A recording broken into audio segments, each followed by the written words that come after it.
Nanganganib na ma-revoke ang prangkisa ng National Grid Corporation of the Philippines kung mapapatunayan ang ilang paglabag sa panuntunan. Yan ang ulat ni Daniel Manalastas.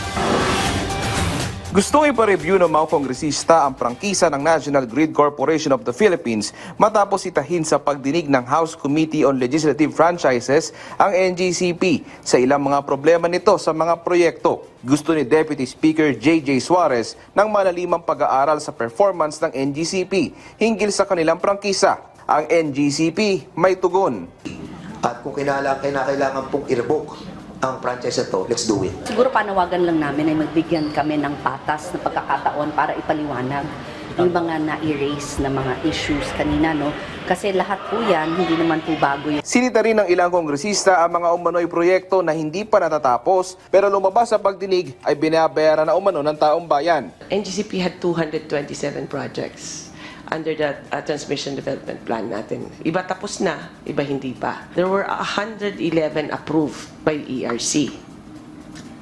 Iba dyan na complete, iba ongoing. Don't you think that this is wrong and highly immoral na hindi pa nagagawa yung mga project, hindi pa siya nakoconsume, hindi pa siya napapatunayang efficient, binabayaran na siya ng taong bayan? Bakit sila naniningil sa isang proyektong hindi pa pinakikinabangan ng tao?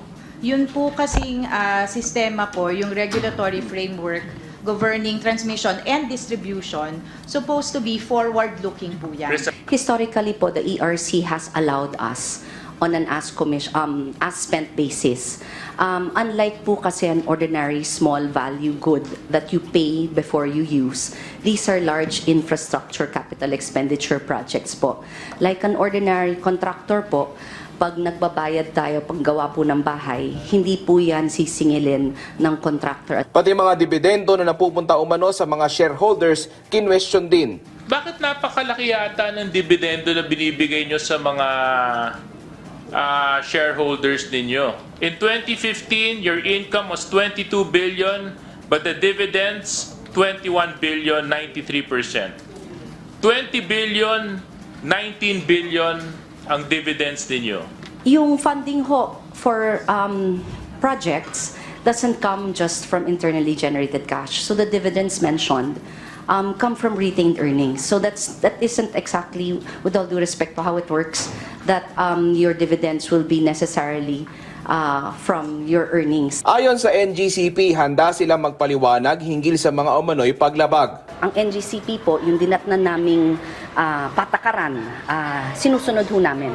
Kung meron ho silang feeling na may dapat baguhin, hindi labas na ho kami doon. At kami ho ay isang pribadong kumpanya na sumusunod lamang sa mga alituntunin ng ating mga lawmakers. Nakatakda namang imbitahan ng komite ang mga opisyal ng NGCP, pati na ang mga shareholders para bigyang linaw ang mga pinupukol sa kanila. Daniel Manalastas para sa Pambansang TV sa Bagong Pilipinas.